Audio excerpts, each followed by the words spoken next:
To online class sir. Today I will start your new topic of this chapter. मैं आज आपकी इस chapter का न्यू टॉपिक स्टार्ट कर रही हूँ, मूवमेंट्स ऑफ द अर्थ। अर्थ के क्या मूवमेंट्स होते हैं। फर्स्ट है रोटेशन। देखिए बेटा, ये होती है अर्थ, ठीक है।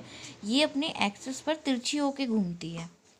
The earth spins on its axis. ये अपने एक्सिस पर घूमती है लाइक अ टॉप, एक लट्टू की तरह, ऑल द टाइम, पूरे समय।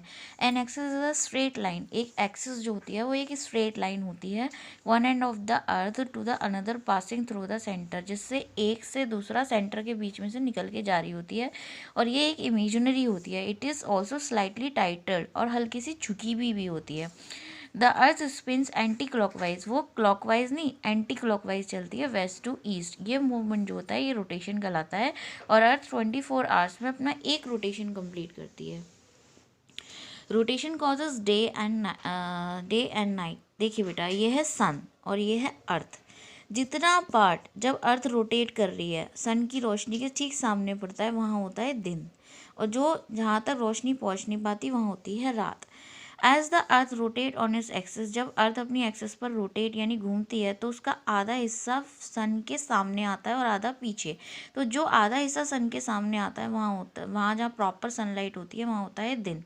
और जहाँ पर सनलाइट नहीं पहुँच पाती वहाँ पर अंधेरा होता है, वहाँ होती है रात। तो अर्थ जो है रोटेट करती रहती है। एक साइड से अर्थ जब चलती है तो वहाँ darkness gradually come to face the sun. वो धीरे धीरे डार्कनेस बहुत हो जाती है दिन में। एज अ रिजल्ट इसका परिणाम ये होता है, the side which had day earlier, जिस साइड पर दिन होता है, इज नाउ इन डार्कनेस, वो अंधेरे में होता है। एंड हैज़ नाइट, और उसके बाद रात हो जाती है। दस रोटेशन कॉज, इस प्रकार रोटेशन से दिन और रात होते हैं।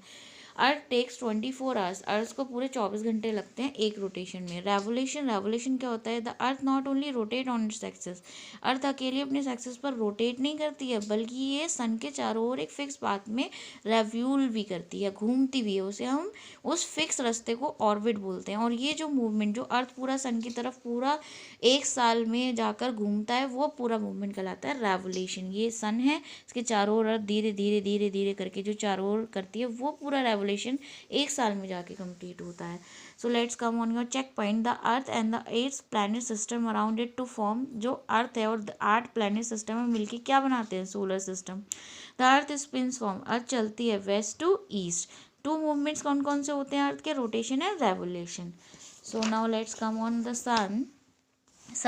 सन इज़ अ स्टार। सन एक स्टार है, एक तारा है। It is a huge wall of fire. इसमें बहुत ज़्यादा गर्म आग होती है। It has its own light and heat. इसकी अपनी एक गर्मी और रोशनी होती है। The planet in the solar system orbit around the सन।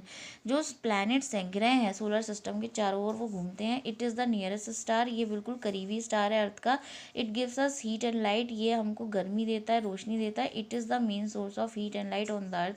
ये पृथ्वी पर हीट और लाइट का मेन सोर्स है। Next is moon. Moon is a heavenly object. Moon एक खगोलीय ऑब्जेक्ट है that moves around the sun, जो कि मूव्स अराउंड द अर्थ, जो कि अर्थ के चारों ओर घूमता है। A body that moves around the planet is known as satellite. एक बॉडी जो कहीं ना कहीं इस प्लैनेट के चारों ओर घूमती है वो कहलाती है सैटेलाइट। मून नेचुरल सैटेलाइट है अर्थ का, क्योंकि चारों ओर घूमता रहता है। The moon also rotate on. Moon भी अपने एक्सिस पर रोटेट करता है। इसको लगभग 29.5 डेज लगते हैं अपनी एक रोटेशन में। It also takes the same time. तभी ये सेम समय लेता है जब पृथ्वी के साथ में। The moon does not have it's own light. Moon की, चांद की अपनी रोशनी नहीं है। It shines. ये तब चमकता है जब सूरज की रोशनी इस पर पड़ती है। फ्रॉम द अर्थ, अर्थ से we see the which part of the sun which is lit up by the sunlight. हम अर्थ में जब ही देखते हैं मून को जब सनलाइट की रोशनी उस पर जाती है। एट डिफरेंट टाइम्स, अलग अलग समय पे, we see different parts of the lighted surface of the moon. हम अलग अलग पार्ट्स पे अलग अलग लाइटेड सर्फेस देखते हैं मून का, जिसे हम फेजेस ऑफ मून बोलते हैं। यहाँ पे मून हमको नहीं दिखाई देता तो वहाँ न्यू मून होता है। न्यू मून के बाद जब सनलिट पोर्शन जो होता है वो धीरे धीरे इंक्रीज होना शुरू होता है, उसे वैक्सिंग या ग्रोइंग फेज बोलते हैं। ड्यूरिंग द फर्स्ट क्वार्टर, पहला क्वार्टर कंप्लीट हो जाने के बाद, we see less than half on the moon. हमें आधा मून दिखाई देता है, इसे हम क्रीसेंट मून बोलते हैं। At the top of the first quarter, जब फर्स्ट क्वार्टर कंप्लीट हो जाता है फिर उसके बाद हमें हाफ मून दिखाता है, इसे हम गिवोवस मून बोलते हैं। It gives glowing. यह यहाँ से क्या होता है, ग्लो करना शुरू हो जाता है और लास्ट में जाके जब फुल हो जाता है। देखिए बेटा, ये हमारी अर्थ है, ये हमारा फुल मून है। जब कम था तो क्रीसेंट, फिर हाफ, फिर ये अलग अलग फेजेस है मून की, ठीक है। आफ्टर द फुल मून, पूरे फुल मून के बाद द सनलिट पोर्शन, जो सनलिट पोर्शन है मून का, कंटिन्यूसली डिक्रीज, वो धीरे धीरे कम होता रहता है, और वेनिंग, कम होता रहता है। उसके बाद हम इसे वेनिंग गिवरस फेज बोलते हैं। वेनिंग क्रीसेंट फेज भी होता है, इसके 4 क्वार्टर होते हैं। एंड ऑफ द क्वार्टर, जब एंड हो रहा होता है क्वार्टर का, तो मून कम्प्लीटली इनविजिबल हो जाता है और न्यू मून में चेंज हो जाता है। मून की सरफेस बिल्कुल भी स्मूथ नहीं है, वहाँ पे बहुत बड़े बड़े और कुछ कटोरे जैसी संरचना पाई जाती हैं, जिसे हम क्रेटर्स बोलते हैं। So today your topic movements of earth and sun and moon is complete. Thank you class.